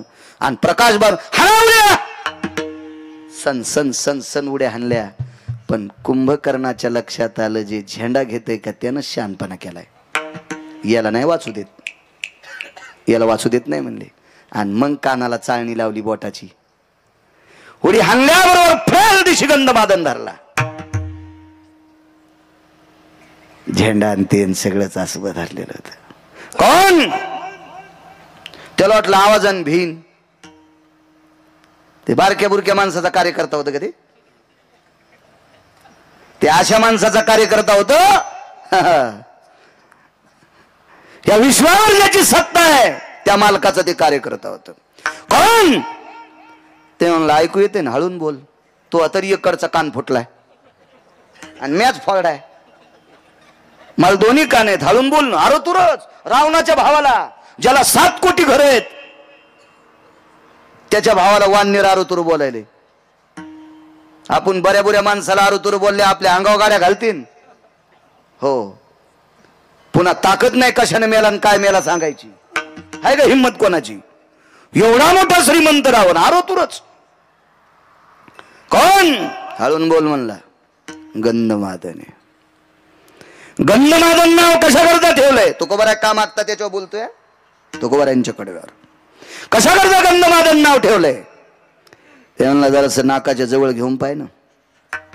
लय नको नेऊ म्हणे, मला मळमळ होईल तुझ्या तोंडानं. कुंभकर्णानं हाताचा जवळ घेतल्याच्या नंतर गंधमादन, मलया निळू चंदनाचा सुगंध ज्याच्या अंगातून कोसोपर्यंत जात होता, असं ज्याची तनुगंध आहे त्याला गंधमादन म्हणतात. हो, बरीच पैकी वानर आहेत. पुष्पदंत, भयदंत, यतिदंत, साक्षीदंत, कीर्तिदंत, आश्वदंत, प्रियदंत, साक्षीतनय, नदीतनय, भयतनय, भासतनय, हे वानरांची नाव होती. हो, लेकरांची पण चांगली ठोत जा. आमच्या मित्राला पोरगी झाली, मी बारशाला गेलो, नाव काय ठेवलं म्हणले चुटकी. हे नालाय कुठला चुटकी नाव ठेवतो. आपला असाच कारभार. हो, घ्या आदर्श, मुस्लिम बांधवांचा आदर्श घ्या. अरे त्यांच्या धर्मामध्ये एक तिळा इतकी चूक करत नाहीत, म्हणून त्यांच्या बाबतीत धर्म खाली येत नाही. आपण नुसत्या धर्माच्या बाबतीत उड्या हाणतो आणि गप्पा हाणतो, पार टाळू फोडून गप्पा हाणतो, वागत नाही. साधी नावट होत नाहीत आपण आपल्या संस्कृतीनुसार. काल परवा 2-4 वर्ग शिकलेली ती पोराची आंटी म्हणले, ही आंटी नाव ठेवीन, तिला आकलीचा कांदा आहे का? हळदीची साडी होती तेव्हा सासू सासऱ्याला वाहिलं काढ आणि तिला नाव ठेवायचा मान द्यायला, तिला अक्कल आहे का?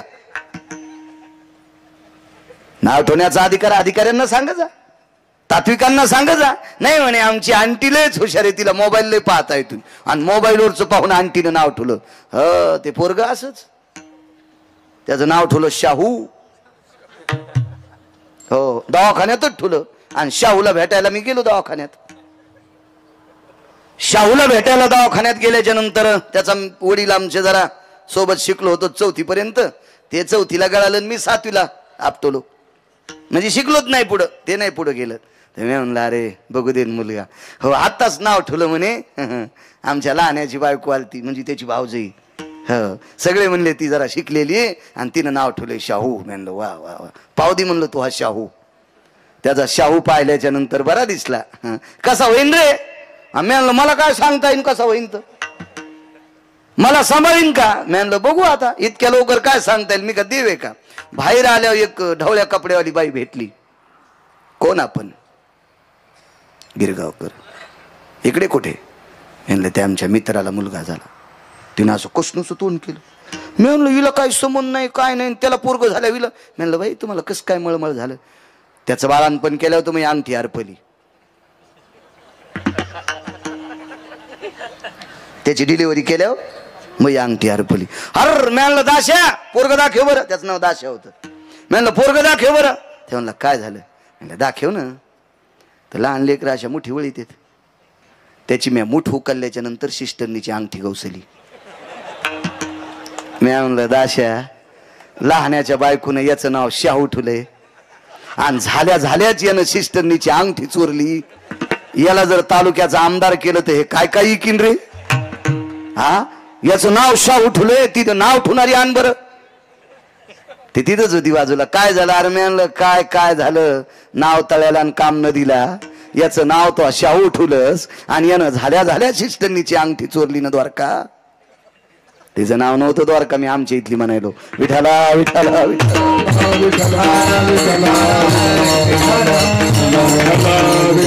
आपण काही जोपाशीत नाही. बघा गंधमादन, याच्याकरता गंधमादन नाव आहे. एक सांगू का? तो येतो का रावणाकडे? म्हणलं रावणाकडे कशाला? अरे काय या रामाचं नाव घेऊन पाला खातोस तू झाडाचा? माझ्या दादाकडे आल्याच्या नंतर गावरान तुपातलं जेवण. म्हणला नको कडे. ते फार वेगवेगळं बोललं होतं, पण आता सांगत नाही, पुढे सरकतोय, वेळ मोज काय आपल्याकडं. इतकं बोललं घाणेरड्या ते वानर, इतकं बोललं की ते ऐकल्याच्या नंतर त्या कुंभकर्णाला वाटत होतं जीव देवा का काय. इतकं खालच्या पातळीत बोललं. त्यानं सांगितलं 3.5 कोटी घरं देतो एकदा रावण मन. सांगतो जाऊ द्या. कुंभकर्ण काय म्हणला त्या वानराला? 3.5 कोटी घरं सोन्याचे देतो, फक्त एकदाच रावण मन. ते म्हणला खरं सांगू का? यायम नैसर्गिक स्थित क्रियानाम शंका भयत लघु स्थिते यत साम्य दृष्टिवादायाम यति परभेदान भय व्याप्ती. सांगू का खाली येऊन? मी जर लघु शंका करीत असताना रावण जर पुढे आलो तर त्याच्याकडे तोंड करून लघवी करणं सुद्धा मला पाप वाटतंय. हे 7 कोटी घराच्या मालकाच्या विरोधात बोलले. काय वानर असेल दारशी कल्पना करा. आणि मी येतो का? म्हणलं नाव घेतो का? मारीन, जीव गेला तरी हरकत नाही, पण म्हणला नाही येणार. दाबला असं कर कर कर कर कर कर कर कर कर दाबलं. जितक्या रक्ताच्या चिळकंड्या अंगावर तोंडावर आल्या ना, त्या रक्ताच्या थेंबा थेंबातून राम राम येत होता. काय गुण गात असेल? रक्ताच्या थेंबा थेंबातून विटेवरच्या मालकाचं गुण गात होतं. राग आला कुंभकर्णाला. हडामासाचा कातड्याचा असा चुरगाळा केला आणि फेकून दिला. तो मूर्ख म्हणे, कुठं ऐकायला तयार नाही. गंधमादन मृत्यू पावला त्या दिवशी एकाही वानराने पाला खाल्ला नाही. याला म्हणतात आपल्याचं दुःख. आपल्याचं दुःख. जागच्या जाग्यावर वानर पडलेली आहेत. ती रात्र प्रभू रामचंद्राला सुद्धा दुःखाची होती. आपल्या पक्षातला धर्माची ध्वज घेणारा आज मृत्यू पावलाय. लक्ष्मणजीनं वारं घातलेलं आहे. प्रभूला झोप लागली. गुणगाई नावडी सांगतोय, झोप लागली. बरोबर झोप लागल्याच्या नंतर 10-5 मिनिटाला प्रभू जागे व्हायचे. काय झालं प्रभू? काय नाही रे, इथं आवाज येतोय, झोपा पुन्हा.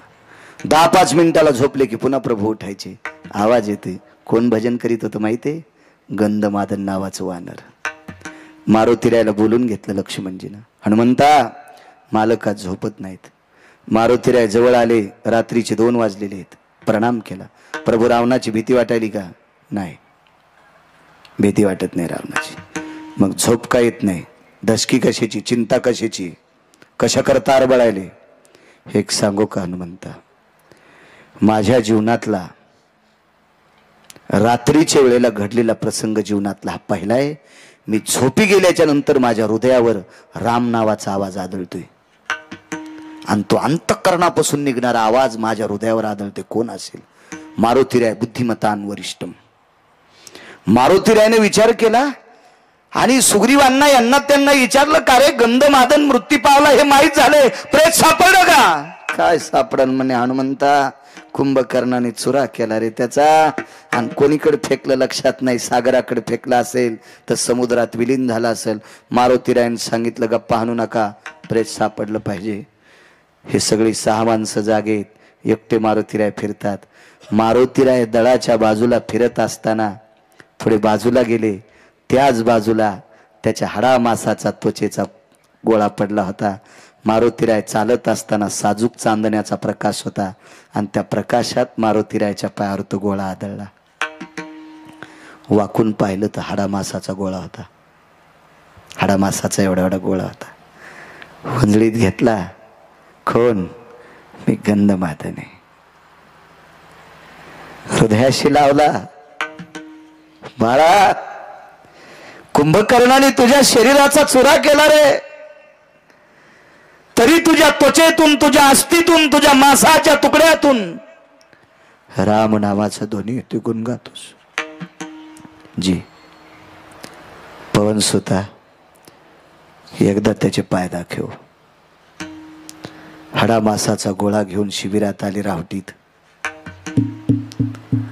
विटेवरच्या मालकाला दाखिलं, मालक तुमची झोप हे मोडीत होतं, हे मोडीत होतं झोप. लक्ष्मणाने विचार केला, हाडामासाचा गोळा आहे. ह्या मोठ्या रोडून एखादी मांजर यावा, बारीकस कुत्र यावा, बारीकस डुक्कर यावा, बारीकसा रानटी पशु यावा आणि त्याच्या अंगावून एखादा असं टायर जावा, कसलं दिसतंय ते भाग. तसं गंधमादनाचं असं शरीर, असं एवढा एवढा गोळा होता. तो छिन्न बिछिन्न झालेला गोळा. लक्ष्मणजीला वाटलं, हनुमंताला कळत नाही देवाच्या हातात काय द्यावं. प्रभू, मारुतीरायने सांगितलं, लहाने मालक शांत बसा. आणि प्रभू रामचंद्राच्या वंजळीत तो गोळा दिलाय. देवा, हे तुमची झोप मोडते. अरे हाडामासाचा गोळा आहे रे, मेलेल्या व्यक्तीचं मांस आहे, मांस आहे. मेलेल्या व्यक्तीची हाडे चुरा झालेले, मेलेल्या व्यक्तीची त्वचा आहे, कातड. हे काय माझी झोप मोडील? प्रभू थोडासा हात कानाजवळ नेता का? आणि प्रभू रामचंद्राने तो हात कानाजवळ नेल्याच्या नंतर त्या हाडा मासाच्या पुंजातून श्रीराम जय राम जय जय राम हा आवाज येत होता. कोण आहे? हे गंधमादन नावाच्या वानराचं शरीर आहे. हृदयाशी धरलं. ब्राह्मी मुहूर्त सुरू झालं. पहाटेचं 3:43 झाले. ब्राह्मी मुहूर्ताला सुरुवात झाली. जगाच्या मालकानं हृदयाला चिटकलेला पिंड पुढं केला आणि पूर्वेकडे बघून डोळ्यातल्या पाण्यानं तो पिंड धुतला. डोळ्यातल्या पाण्यानं अभिषेक केला. विभीषण बाजूला होता आणि विभीषणाला सांगितलं, विभीषणा, रावण मारल्याच्या नंतर तुला लंकेचा राजा करणारे हे मी तुला देऊन टाकले. मला सुतळीचा तोडा नकोय, पण आज एक भीक मागतोय, माझ्या गंधमादनाची समाधी सोन्याची कर. गंधमादनाची समाधी सोन्याची कर. आणि ब्राह्मी मुहूर्तावर गंधमादनाला अंत्यविधी झाला. ती जागा आरक्षित केली. तिथे दगड रवला. रावण मारल्या गेला. 65 क्विंटल सोन्याची समाधी केली. आणि विभीषणानं नियम केला, मी गंधमादनाचं श्राद्ध करील. सज्जनांनो, पुराण ऐका, रामायणात शोधू नका हा पुरावा. दुसऱ्या पुराणात बघा. तुम्ही रामायण पाहिल्यावर पुन्हा म्हणताल गिरगावचा बाळू काही सांगतो चटाक्या. त्याच्यामुळे आताच सांगायलो, नंतर काड्या करण्यापेक्षा आताच तुम्हाला पुरावा सांगतो. हा रामायणात सापडायचा नाही. एका पुराणाचा दिलासा आहे. 1 वर्ष गंधमादनाचं श्राद्ध न केल्यामुळं लंकेत आवर्षण पडलं होतं. थेंबभर पाऊस पडला नाही 12 महिन्यात, थेंबभर. आणि मग मालकाला संदेश दिला, पाऊस का पडतोय? तर मग एका धन्वंतरी नावाच्या वैद्यानं सूचित केलं. विश्वकर्मा नावाची व्यक्ती आणि धन्वंतरी एकत्रित आले आणि विभीषण चिरंजीव होते. त्यांना सांगितलं, राजा, गंधमादनाचं श्राद्ध विसरलास. दृष्टांत संपला. राजे हो, पशुच्या योनीतला वानर, 65 क्विंटल सोन्याची समाधी भारतात कोणाचीच नाही. भारत देशामध्ये 65 क्विंटल सोन्याची समाधी कोण्याच श्रीमंताची नाही. कोण्याच श्रीमंताची नाही. अद्याप नाही. कोण्या माणसाची नाही. पण त्या काळामध्ये 65 क्विंटल सुवर्णाची समाधी गंधमादन नावाच्या वानराची होती. तुकोबाराय बाहू हलवून विचारतात, देवा, अरे वानर आहे ते, वानर आहे, रानातले पाला खाणार वानर आहे, त्याची सुवर्णाची समाधी. अरे ज्यांनी 500 एकर जमिनी पोरायला कमिल्या त्याचे कट्टे बापाचे श्राद्ध घालत नाही. 7 चिरंजीवापैकी एक चिरंजीव विभीषण, लंकेचा राजा, भजनानंदी, त्याच्या भजनानं त्याचं घर जळत नाही. एवढी मोठी ताकद ज्याच्यात आहे. एक वारकरी एका वानराचं श्राद्ध घालतोय. ताकद कशाची? विटेवरच्या मालकाचे डोळे भरून आले आणि तुकोबारायला सांगितलं, तुकोबाराय, त्या वानरा इतकं गुण माझं कोणीच गायलं नाही. मग जे वानर तुमचं गुण गाते त्याला इतकं उंच टोकाला नेतात. ही गुण गाणाराची ताकद आहे. मला तरी दुसरं देतात कशाला? म्हणून दुसऱ्या कडव्यात गुण गायन आवडी गुण राजो. गुण गाणाऱ्याची ताकद बघा. गुण गाणाऱ्याचा अधिकार तू किती मोठा आहे कल्पना करा. आय वानराची समाधी एवढी मोठी कुठे? ज्याचं श्राद्ध लंकेचा राजा घालतोय, तर्पण विधी करतोय विभीषण, ही गुण गाण्याची ताकद आहे. संध्याकाळी खाल नव्हतं एका वारकऱ्याला, संध्याकाळी खाल नाही.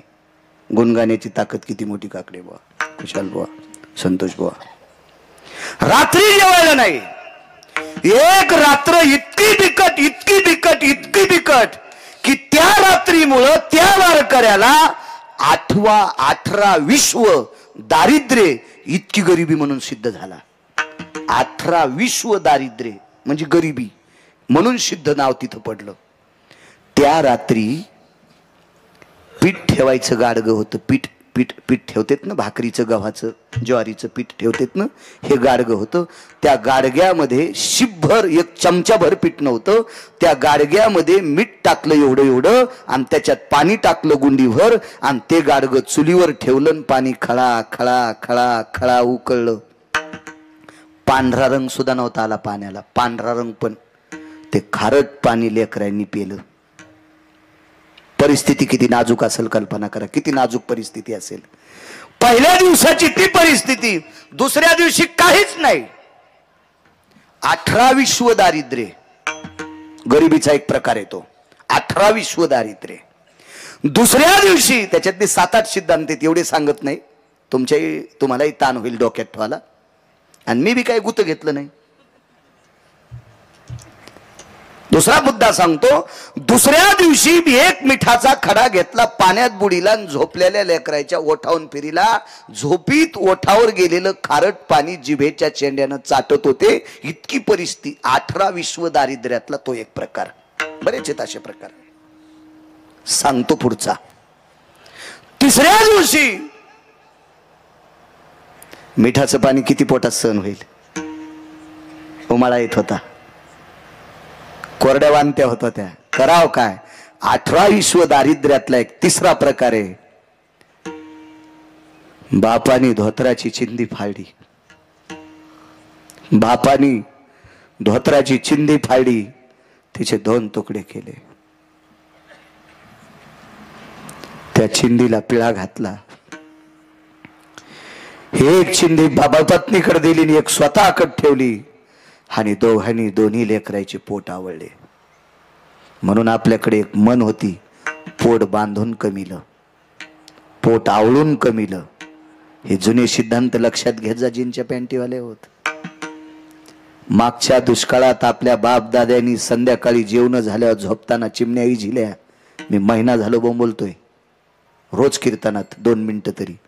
आपल्या बाप दाद्यानं, या धोत्रावाल्यानं, ह्या पटक्यावाल्यानं संध्याकाळी जेवण झाल्या झोपताना दिवाही झिला रे, दिवाही झिला. दिवा अंधारात रात्र काढली. त्या दिव्याचं राहिलेलं तेल उद्याच्या संध्याकाळी पुरावा आणि आपले संसार सुखाचे व्हावा, याच्याकरता आपले बाप दादे अंधारात झोपले रे, अंधारात झोपले. अंधारात कदर करा त्याची. इथे आलेली मला दम नाही हो कीर्तनाला. रमेशराव दम नाही भागवताला, रामायणाला. गुण काय आला लोकायला? लोकायचा एकच धडाका, कीर्तनकार आणणे, खपक्या पाकिट देणे, त्याला मालदार करणे. हे आशाला असेच सोनाराच्या फुकणीवाणी. नळी फुंकिली सोनारे, इकडून तिकडे गेले वारे. काय घेता तुम्ही याच्यातलं?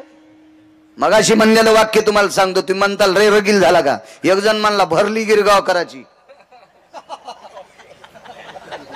हो, म्हणून ते लय सरसर बोलायला आहे. मी नाही म्हणत मोठा सप्ताह कोण्या सप्त्याला. का म्हणत नाही? ज्या सप्त्यात 11 पोरायनं जर माळी घातल्या, तर त्या सप्त्यातल्या मंडपातली माती चाटीन गिरगावकर. त्या मंडपातली मातीची भेन चाटीन. त्या सप्त्याला मोठं म्हणेल. ज्या सप्त्यामध्ये 25 बायकांनी तंबाखू सोडावा, काय म्हणून तंबाखू खाता? मला टकटक दिसायला तुम्ही 3 जण उभे राहा. कशाला कीर्तनात बसला? तुमच्या पापानं जळून जाईन गिरगावचा बाळ्या. ए उठ, ए म्हातारे उठ, तू उठ. काय मागं पाहू नको, तूच उठ. मरण काला हो दी. काय अर्थ आहे मला सांगा ना रमेशराव? कशाला सप्ते करायचे? महाराज श्रीमंत करण्यासाठी. आणि तुम्ही असेच कोरडे फट. तिघीला म्हणलं पण मला 90 कळाल्या.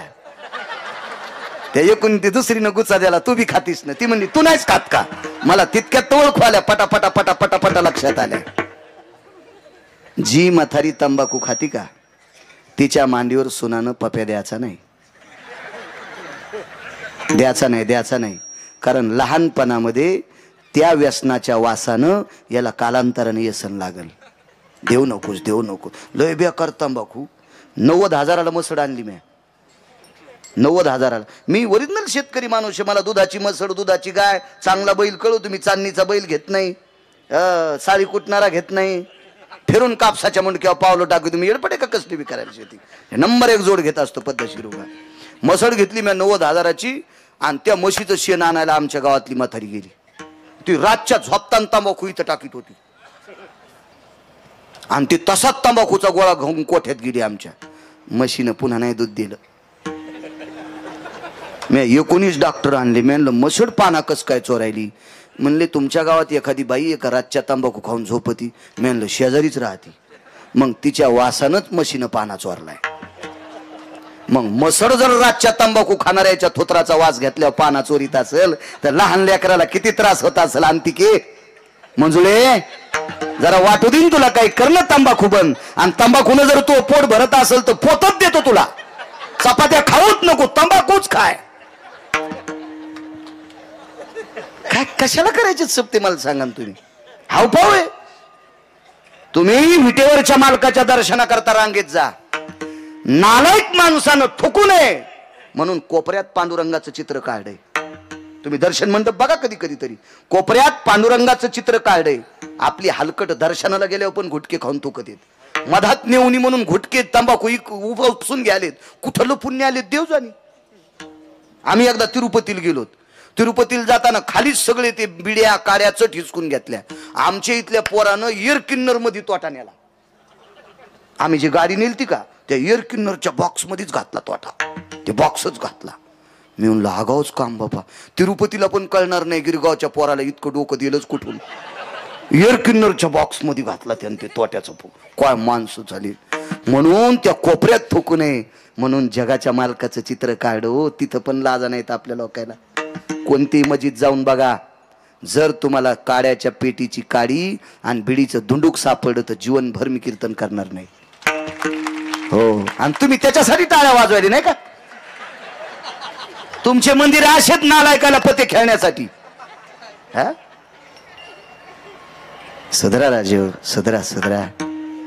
लय मागच्या लोकांनी आपला धर्म चांगला सांभाळलाय. नका चुका करायच्या नका. माझ्या माईनो 25 बायकांनी ज्या ज्या ज्या तंबाखू सोडतील का उद्याच्या काल्यामध्ये सकाळी संकल्प करा मारुतीरायाच्या पुढं. आणि हे तोटा गिटा जे काय असेल ना गाय छाप, त्या गाईला काऊन बदनाम केलो?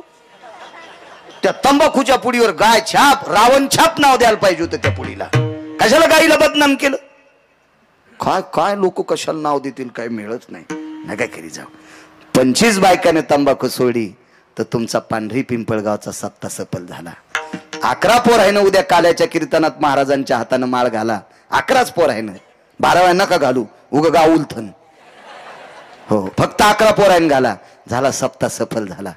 पुन्हा सांगतो, जी सून सासू सासऱ्याला नीट भाकरी देत नाही त्या 5च सुनाईनं सासू सासऱ्याला टायमाला जेवायला द्या. सप्ता सफल झाला. जो मुलगा आई वडिलाला नीट बोलत नाही, अरे काय भेटणारे राजू तुम्हाला आमच्या पाया पडण्यात. फुलं टाकली तुम्ही माझ्या अंगावर. तुम्ही 200-400 पोरायनं फुलं टाकले माझ्या अंगावर. फुलं टाकले फुलं. जर तुम्ही तुमच्या मायबापाला मानित नसाल तर पंढरपूरचा मालक तुमच्या बोकांनी दगड टाकीन. मला आणा नाही तर नका आणू. तुमच्यावर माझं काय चालणार आहे? माझं मोठं करणारा पंढरपुरातला मालक आहे. आणि तुम्ही काय मला मोठं करणार आहेत? तुमच्या गावातल्या माणसांनी मला 5 कोटी रुपये दिले आणि जाता जाता औरंगाबादला जर अटॅक आला तर काय 5 कोटी अंगावर घेऊन फुकून घ्यायचे का? मला किती दिवस जगायचं आणि किती दिवस मोठं करायचे पंढरपुरातल्या मालकाच्या हातात आहे. तुम्ही चांगलं वागा राजो. जगातला सर्वात मोठा देव आपले आई वडील आहेत. जो आई वडिलाच्या पाया पडतो का जगाचा मालक त्याला मान्य करतोय. जो मायबापाच्या पाया पडत नाही महाराजाच्या पाया पडत असेल तो महाराजच जळण त्याच्या पापानं. हो, काय काय अर्थ आहे त्याला? रे जुन्यांची किंमत करा राजू. हो, ह्या जुन्या आपल्या बापदाद्यांची किंमत करा. ते आपल्यासाठी तळतळ तुटलेत रे, त्यांना किंमत करा. सासू सासऱ्याला माना माझ्या माईंनो. माहेरातून बाईनं भैमुगाच्या शेंगा दिल्या. मी फराळाला गेलो एका बाईच्या घरी. महाराज या म्हणले फराळाला. भीमराव गेलो. भैमुगाच्या शेंगा होत्या गावरान. काय म्हणते तरी त्या पिस्तोल्या भैमुग. असे पुढे 2 आणि वर 1 सोला असतो असा तिरपट झालेला पिस्तोला आणि गावरान भैमुग. लाल भोय होती आमच्याकडे, तिथे पेरायचो होतो आम्ही. मग त्या भुईमुगाच्या शेंगा खाल्ल्या आणि गुळ खाल्ला. फुकट खाल्ल्या वर्णन करावंच लागतंय. म्हणलं काय दोरखाबाई शेंगा आहेत? माया वाईन दिल्या. अरे बापरे, दोरकीला माहीतच नव्हता हे किती दाढ येत. मायामाईनं शेंगा दिल्या. मायामाईनं. म्या म्हणलं द्वारकाबाई तुझ्या माईनं फक्त शेंगात दिल्यात. 9 तासाच्या नंतर ह्या गावाच्या बाहेर जात्यात. काहीचे वायर ढिले उशिरा कळालं. त्या माईनं फक्त भैमुगाच्या शेंगात दिल्यात. 9 तासाच्या नंतर ह्या गावाच्या बाहेर जात्यात. याच्या माईनं तुला हेव दिलाय सांभाळायसाठी. हेव दिलाय जसं त्याच्या माईला बी चोंभाळणं. कधी कधी नवऱ्याच्या माईला बी चोंभाळी जा तर तुमचे लेकरं म्हातारपणी तुम्हाला चोंभाळतील. नवऱ्याच्या माईला जी सून चोंभाळणार नाही का तिचे पोरं तिचे झोपीत अंगुठे घेणार. ह्या म्हणत्यान ह्या मेल्याला आणलंच खाऊन तुम्हाला नीट करण्यासाठीच आणलंय. हो, काही नाही. तुम्ही हरिपाठ पाठ करायला, ज्ञानेश्वरी वाचायलीन, नाथ भागवत वाचायलीन. सासूला बघितल्याबरोबर असं थोत्तर करायली गाड घ्यावानी.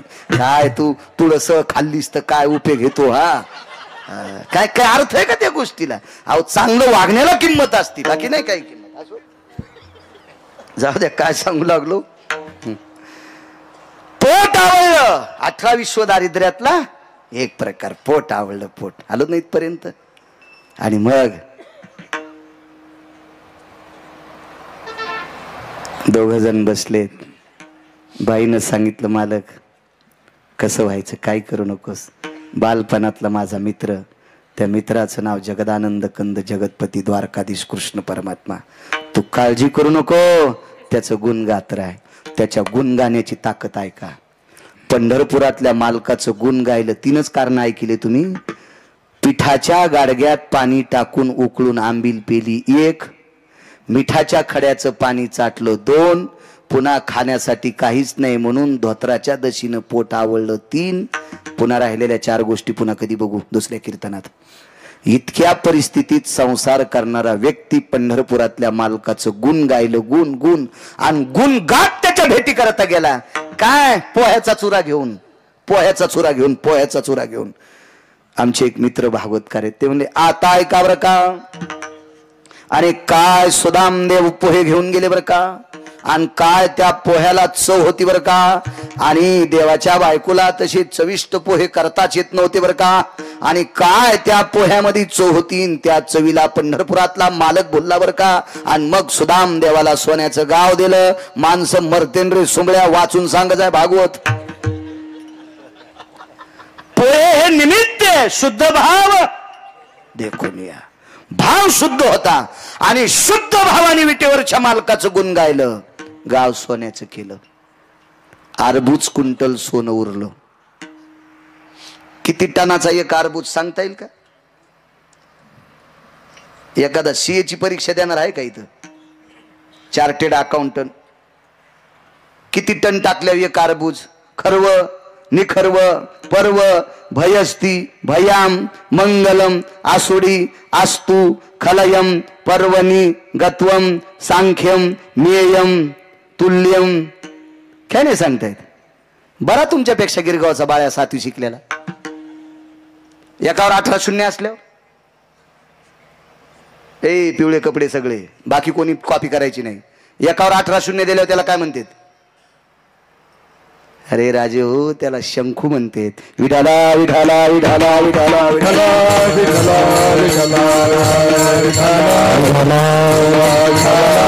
माय बापाला बुडण्यासाठी शिकू नका रे, पाप लागन. लय बेजार झाले ते रानावनात. रक्ताचा घाम करून मातीत टाकायलेत. तुम्हाला पुस्तकाला पैसे द्यालेत, ट्युशनला पैसे द्यालेत, औरंगाबादला राहायला खोलीला पैसे द्यालेत, जाण्यासाठी पैसे द्यालेत, कॉलेजला जायला स्कूटी द्यालेत, मोटरसायकल द्यालेत.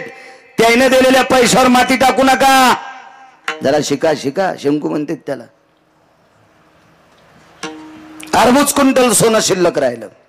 विश्वकर्मा नावाच्या व्यक्तीने सांगितलं, देवा गाव सोन्याचा केला, घर सोन्याचे, दार सोन्याचे, सगळं सोन्याचं, गावाचा तट सोन्याचा, 52 अर्बूज क्विंटल सोनं उरलंय, काय करायचं? मसनवाटा सोन्याचा करा. सुदामदेवाचा मसनवाटा सोन्याचा. इंद्राला गाव सोन्याचं, मसनवाट्याचा संबंध नाही. माणसं मरत नाही, पुण्य संपलं की खाली बोंबलत. येऊ लागती माघारी मृत्यू लोका. रावणाला गाव सोन्याचं, मसनवाटा मातोड्याचा. कुबेराला अलका नावाची नगरी सोन्याची, मसनवाटा मातोड्याचा. सुदामदेवाला गाव सोन्याचं आणि मसनवाटाही सोन्याचा. ताकद कशाची? दुसऱ्या कडव्याची. राजो पाती पांडव अखंड वनवासी, परी त्या देवासी आळवेते किंवा आठवेते. वनवासात गुण गायलंय. स्वतःच्या संसाराचं मात्र केलं. 56 कोटी यादव मैरेक नावाची मदिरा पिऊन मेले आणि पांडवाला हस्तनापूरची गादी देऊन टाकली. कुशल बुवा. फक्त गुण गाण्याची ताकद पांडवाने वनवासात पण गुण गायलं. ही गुण गाण्याची ताकद इतकी मोठी आहे. निष्ठेनं जन जन गुण त्याचं गायलं, त्याचं ते कामच करत आहे. इतकी मोठी ताकद गुण गाण्याची. गुण गायीन आवडी हेची माझी सर्व जोडी. मग जगाच्या मालकानं आम्हीच दाखिलं. पुढचं घ्यायचं का? तिसऱ्या कडव्यात न लगे मुक्ती आणि संपदा. मुक्तीचा नकार केला. मोक्ष नकोय म्हणले. सांगा बरं, इथं बसलेला मोक्ष कोणाला आवडत नाही? आवडतो सगळ्याला. रमेशराव भेटतो का? इतकं सोपं आहे का ते मोक्ष भेटायला दादा? आणि तुकोबाराय मोक्ष का नको म्हणले? मोक्ष सुख हानू लाता. कशा करता? मोक्ष आम्हा घरी कामारी हे दाशी. ते भांडे घासायला आमच्या इथं मोक्ष. आणि काय करायचं? मोक्ष देवा आम्हाला. नकोय म्हणले आम्हाला मोक्ष. मोक्षाची काही गरज नाही. न लगे मुक्ती आणि संपदा. पैशाचा तिरस्कार कशा करता केला असेल? मालकांचंच वाक्य, ऐसा कोणी दावा, ऐसा कोणी दावा हे जया नावडे, कन्या पुत्र घोडे दाराधन. पैसे आवडत नाहीत त्यांना हातवरी करावं. आमचे कधी कधी कंबर बांधून पैशाच्या विरोधात बोलते, भेटत नाहीत म्हणून. अरे पाहिला का एखादा महाराज काही बोलत नाहीत आणि कमी दिल्यावर पुढच्या वर्षी तारीख देत नाहीत. तुला चांगलं माहिती आहे ना, सोमवाऱ्या गप्पा कामाच्या नाहीत. खुशाल बा पैसे आवडत नाही, ऐसा कोणी दावा हे जया नावडे, कन्या पुत्र घोडे दाराधन. हो, 1 किलोमीटरवर गेल्यावर काकडे वगाडी उभी राहती आणि मग कार्यकर्ते फोन, तो भीमराव गेले तिकडं चिचखेडात आणि ते मोरे काका घरी आणि मग गिरगाव करायचं. पण काय भीमराव काका दे कस काय दे असं कस काय बाबा. आणि तो आता लय कीर्तनात वैराग्य पिळू पिळू सांगितलंच. चुकीच्या गोष्टी आहेत हे आम्ही नाही गप्पा हाणायच्या. हे तुकोबारायांचा अधिकार आहे, तुकोबारायचा. का संपत्ती नको म्हणले? पैशाची मालकीन लक्ष्मी आहे. टकले अण्णा हे सुजे, पैशाची मालकीन कोण रे? अजय, लक्ष्मी. लक्ष्मी. आणि ही लक्ष्मी कोणाची पत्नी? पंढरपुरातल्या मालकाची. आणि लक्ष्मीचा पती तुकोबारायच्या पत्नीचे पाय चाटी. तू काटा काढताना काय चाटलं? कशान काढा काटा? नाचकांडानं, कात्रीनं, काट्यानं, सुईनं दाबनं ना.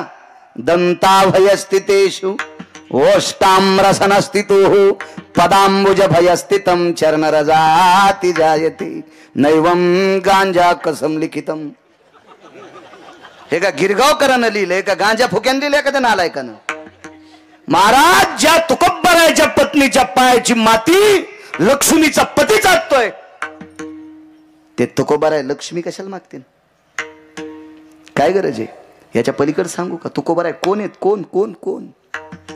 कनकाबाई नावाची स्त्री पंढरपूरला गेली. त्या बाईचं नाव होतं कनकाबाई. 10 मिनिटं सरकून पुढं.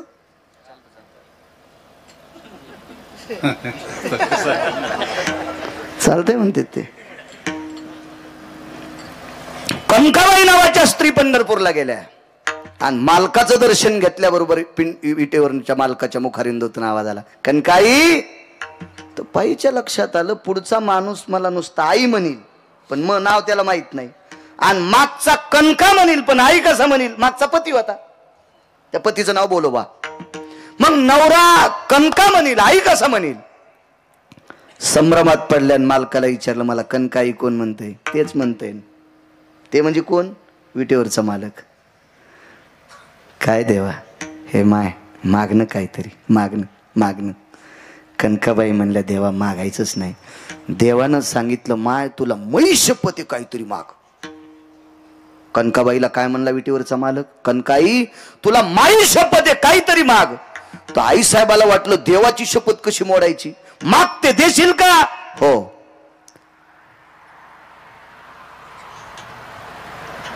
पण देवा एक काम कर, मी मागते पण एकच मागते, आता तू माग. देव म्हणलं, असं कसं मागणं? तुम्हाला माझी शपथ घातली ना, तुझी शपथ घातली म्हणूनच मागते, तू मला माग. तुम्हाला तुझी शपथ घातली म्हणूनच मागते, तुला काय पाहिजे ते मला माग. आता याच्या इथं काय कमी होतं मागायला? पण देवा आता तुझ्याच मागण्यात शपथ मोडायली, हा पटकन काय मागायचं तर माग. तर विटेवरच्या मालकानं पितांबराची वटी केली आणि कनकाबाईला सांगितलं, 9 महिने तुझ्या पोटात जागा दे. म्हणे रामेश्वर भट्ट दिजा. आणि तुका विष्णू 9 महिने पोटात विटेवरच्या मालकानं कनकाबाईच्या जागा मागितली. तुकोबाराय प्रत्यक्ष विष्णू. रामेश्वर शास्त्रींचं वाक्य. हे लोक ठराविक.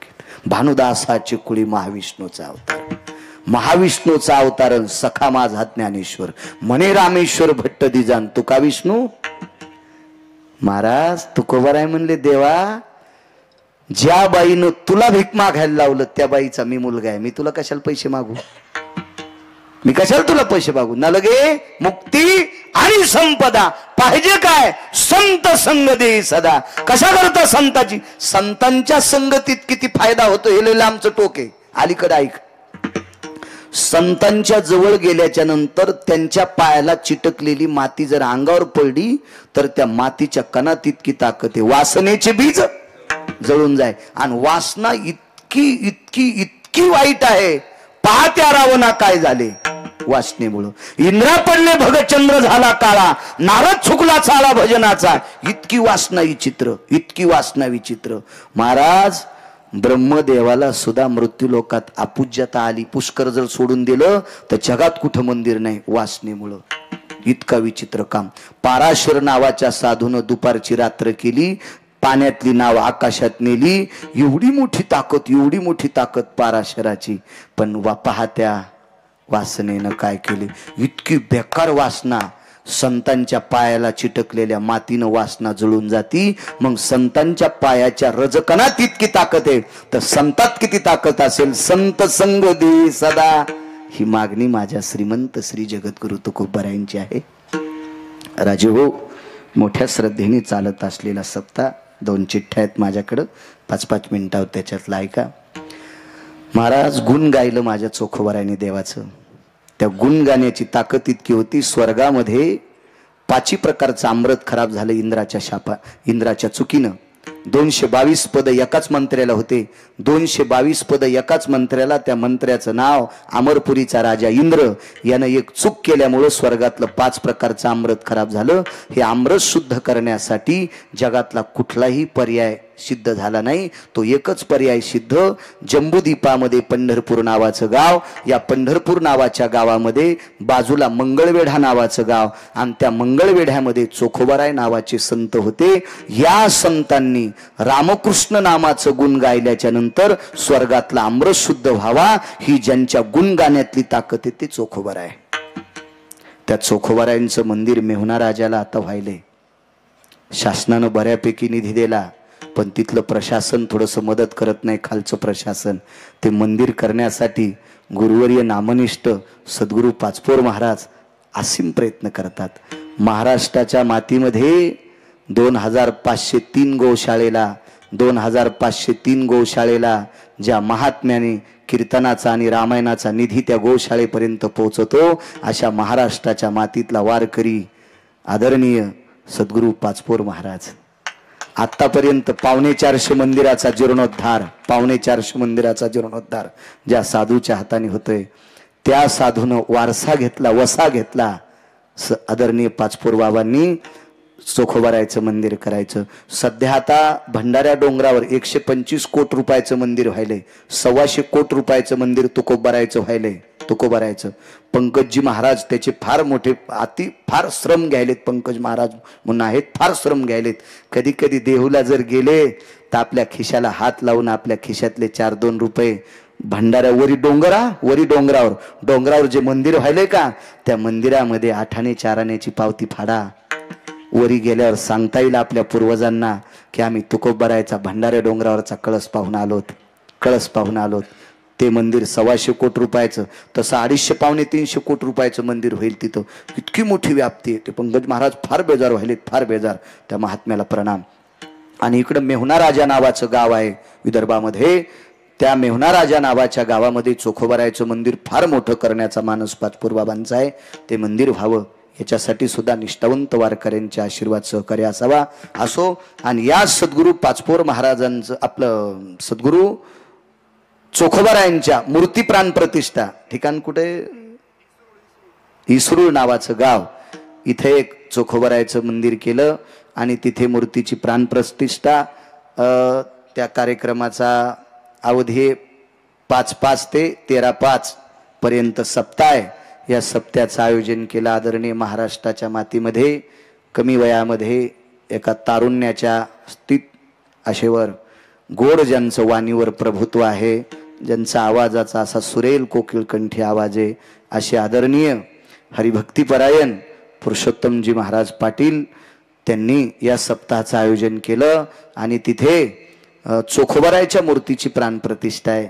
त्या सप्त्यात जर योग आला तर एका दिवशी जा, घ्या त्याही मूर्तीचं दर्शन घ्या, ते तुमचं चांगलं करेल. ते सप्त्याचं आयोजन पुरुषोत्तम महाराजांनी केलं, त्यांनाही धन्यवाद प्रणाम. मला तरुणांची एक इच्छा होती या सप्ताहामध्ये की महाराज आमच्या गावात सगळं सुफलाम सुजलाम सुफलाम, आमचं गोड गाव झालंय, पण आमच्या गावामध्ये थोडंसं काही आता काही माणसं एक चुका करतेत, तांब्या घेऊन डबकं घेऊन टमरेल घेऊन रस्त्याला जातेत, हे जरा बंद करा.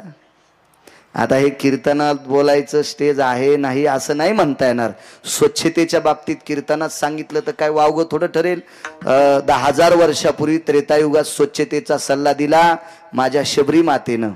10,000 वर्षापूर्वी त्रेतायुगात सल्ला दिला स्वच्छतेचा, साफसफाईचा सल्ला दिला शबरीनं दिला स्वच्छतेचा. काल 700 वर्षापूर्वी स्वच्छतेचा सल्ला दिला माझ्या चोखोबारायने. रस्ते झाडायचं काम करत होते, नाल्या उपसायचं काम करत होते. काय मोठा सल्ला दिला माझ्या चोखोबारायने, चांगलं वागा चांगलं वागा.